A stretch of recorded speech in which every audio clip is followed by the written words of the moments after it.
तो जब भी साल खत्म होता है हम उस साल के बेस्ट मोमेंट्स को कैप्चर कर लेते हैं और उनको रैंक कर देते हैं। जैसे हमारा बेस्ट हॉलीडे डेस्टिनेशन इस बारी का ये रहा, हमारा फेवरेट सॉन्ग ये था, बेस्ट डांस मूवी ये था, बेस्ट मूवी ये थी, बेस्ट क्यूजीन ये था, बेस्ट रेस्टोरेंट ये था, वगैरह वगैरह। ऐसा हम करते हैं ताकि हम उस और इस साल की पॉजिटिव एनर्जी, जो भी हमारे पॉजिटिव मोमेंट्स रहे हैं, उनको हम अपने साथ लेकर नेक्स्ट ईयर की शुरुआत करें, ताकि हमारा नेक्स्ट ईयर भी वैसे ही पॉजिटिव रहे। इसके साथ साथ जो बहुत ज़्यादा ज़रूरी चीज़ है जो मैं आज आपके साथ डिस्कस करना चाहता हूँ, तो हमें ये समझना चाहिए कि हमारे इस साल में क्या हेल्थ चैलेंजेस बढ़े हैं, क्या हेल्थ और फिटनेस में इम्प्रूवमेंट हुई है, ताकि हम उसके पॉजिटिव मोमेंट्स भी कैप्चर कर पाएँ और नेक्स्ट ईयर में लेके जा पाएँ और नेक्स्ट ईयर और बेटर बना पाएँ।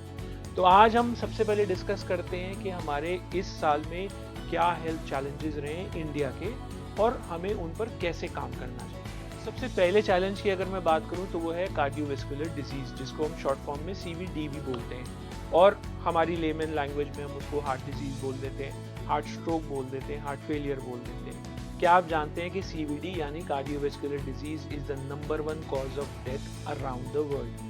हर 3 में से एक बंदा अगर दुनिया में मर रहा है तो वो CVD के कारण ही मर रहा है। अगर मैं इंडिया की बात करूं तो 60% of our population who are dying because of cardiovascular disease.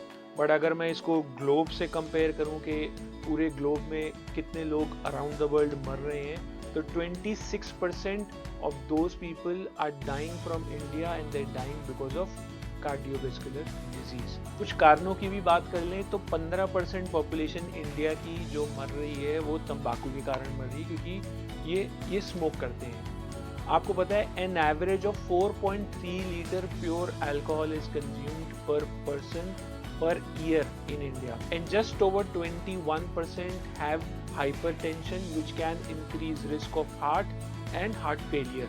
अच्छा, जो फिगर अभी 26% है वो 2030 तक बढ़कर 40% हो जाएगी और एनुअल मोर्टेलिटी इंडिया की हो जाएगी 7.2 million deaths due to CVD in India.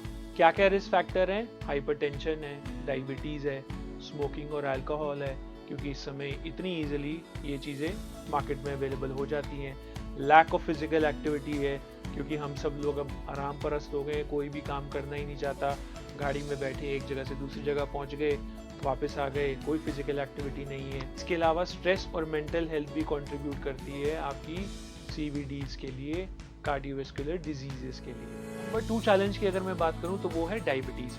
India इस समय चाइना को पिछाड़ते हुए diabetes capital of the world बन चुका है और इस समय के आंकड़े हैं कि 74.9 million cases are reported in India, which is going to increase to 130 million in 2045। जितने भी इंडिया में डायबिटीज के केसेस हैं उसमें से 90% लोग टाइप 2 डायबिटीज से स्ट्रगल कर रहे हैं और 25 million cases are registered as pre diabetic and have a higher risk to develop type 2 diabetes.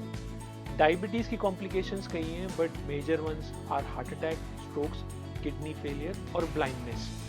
अब इसके जो रिस्क फैक्टर हैं वो भी सेम रहते हैं। आपकी फिजिकल एक्टिविटी बहुत कम रहती है, आप ओवर ईट करते रहते हैं, highly processed food, refined sugar, high calorie food, ये सब हम खाते रहते हैं, जिसके कारण हमें डायबिटीज होती है। अब नंबर 3 चैलेंज की अगर मैं बात करूं तो वो है ओबेसिटी।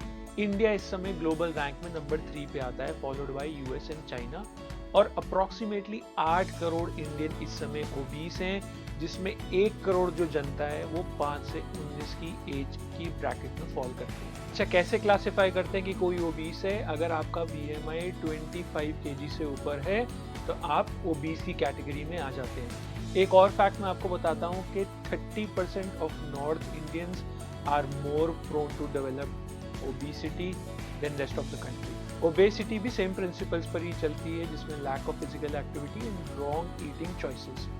और कॉम्प्लिकेशंस तो कई हैं, क्योंकि हम सबको पता है कि पेट से ही सारी बीमारियां शुरू होती हैं। तो ये थे सिर्फ कुछ चैलेंजेस इस साल के जो मुझे लगता है टॉप 3 पे आ जाते हैं, बट हम सबको पता है कि इसके अलावा भी बहुत सारे हेल्थ इश्यूज और हेल्थ चैलेंजेस हैं, और नंबर 4 पे एक्चुअली आ जाता है कैंसर, हाइपरटेंशन वगैरह वगैरह। तो ये बहुत सारे चैलेंजेस हैं, और हमें इनको इनकाउंटर करना है, क्योंकि ये डे बाय डे सारे स्टैटिस्टिक्स, सारी रिपोर्ट्स यही बता रही हैं कि ये डे बाय डे बढ़ते ही जा रहे हैं, इंक्रीज होते जा रहे हैं, and India is becoming a weaker country because of weaker health. तो मेरे हिसाब से हमें अपने गुड मोमेंट्स और अच्छे मोमेंट्स को कैप्चर करने ही चाहिए, बट उसके अलावा हमारे आसपास, हमारी सराउंडिंग में अगर हमें लग रहा है कि लोग बीमार हो रहे हैं, हमें उनसे कुछ लेसन वहाँ से भी सीखना चाहिए, ताकि इस साल में जो भी हमने गलतियाँ करी हैं हम उसको नेक्स्ट ईयर वो गलतियाँ ना करें और एक अच्छी